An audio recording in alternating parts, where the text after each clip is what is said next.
So this weekend, IndyCar returns, and in my opinion, they return at the best ever road course that they have ever been at. Three will be the next question.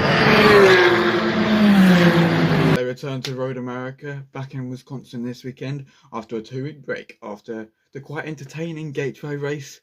So it's a very different sort of vibe to a short oval, to a 4.05 mile road course. It's got 14 tons, and the race lap record is a 1 minute 41.874, set by Alex Zanardi, God rest his soul, back in 1998, when it was kart, in his Reynard 981. The track opened in 1955, and it is FIA Grade 2.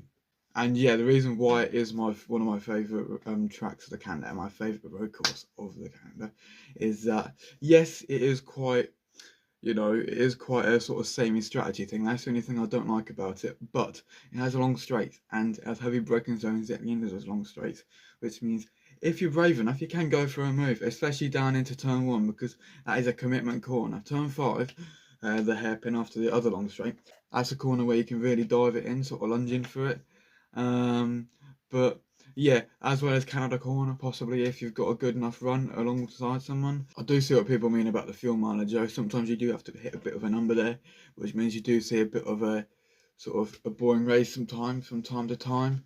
But not last year. Last year was epic. If you look at past winners of this race, ever since the race came back to the calendar in 2016, every single driver has either been or went on to win the Indianapolis 500. Obviously, Will Power won in 2016. Scott Dixon won in 2017. Joseph Newgarden won in 2018. Alex Rossi won in 2019. And in the 2020 doubleheader, that was won by Scott Dixon and the new Indy 500 champ, Felix Rosenqvist. 2021, Alex Palou took one of his 3 victories there. In 2022, that was Joseph Newgarden. 2023, that was Alex Palou once again. Will Power in 2024, and Alex Palou last year.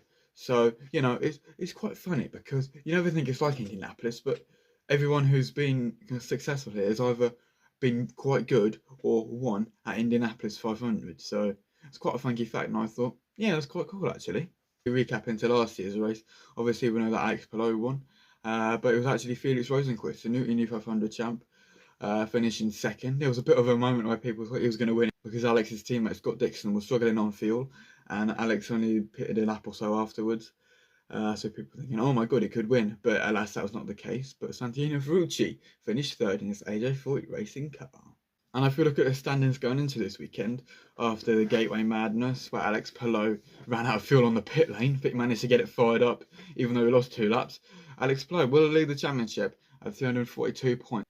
Alex has got a 49-point cushion over the Andretti ace Kyle Kirkwood, and David Malukas is 68 points back from Alex Palou, but 19 points back from Kirkwood. So it's quite similar. We're seeing this in British touring cars as well this year, which obviously you know are my collaborations with good old Nina's Racing Secrets.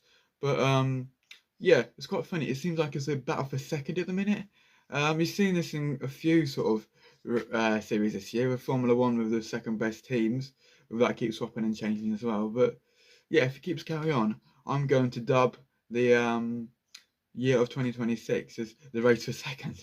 It's quite funny, but yeah, it's not as extreme as last year, but it's something that I've just noticed with IndyCar. But I do really love IndyCars at Road America, as I've previously mentioned.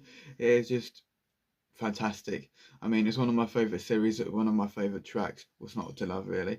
And yeah, I'm a bit bummed that I'm going to be missing some of it this weekend, but duty calls with some friends and all that. But yeah, I'm still going to have a great time, and I'm going to love watching the highlights as well. But yes, it's going to be very, very interesting, and I hope that it's another entertaining one. I mean, the 2022 race was pretty good. 2023 was more eventful, if I remember correctly. 2024 was decent, but that was a Penske show. So even though I enjoyed it with Joseph Newgarden and Scotty Mack, the sort of casual probably wouldn't enjoy it too much just because of the potential of it being a Penske whitewash with 1, 2, 3. But yeah, it's really fantastic, and I love Road America in general. I mean, it's great for IMSA too. So I just love the track, love the history of the place. And yeah, it's a great road course. So IndyCars at Road America, what do you think about it? But I know what I think about it. It is a very good track.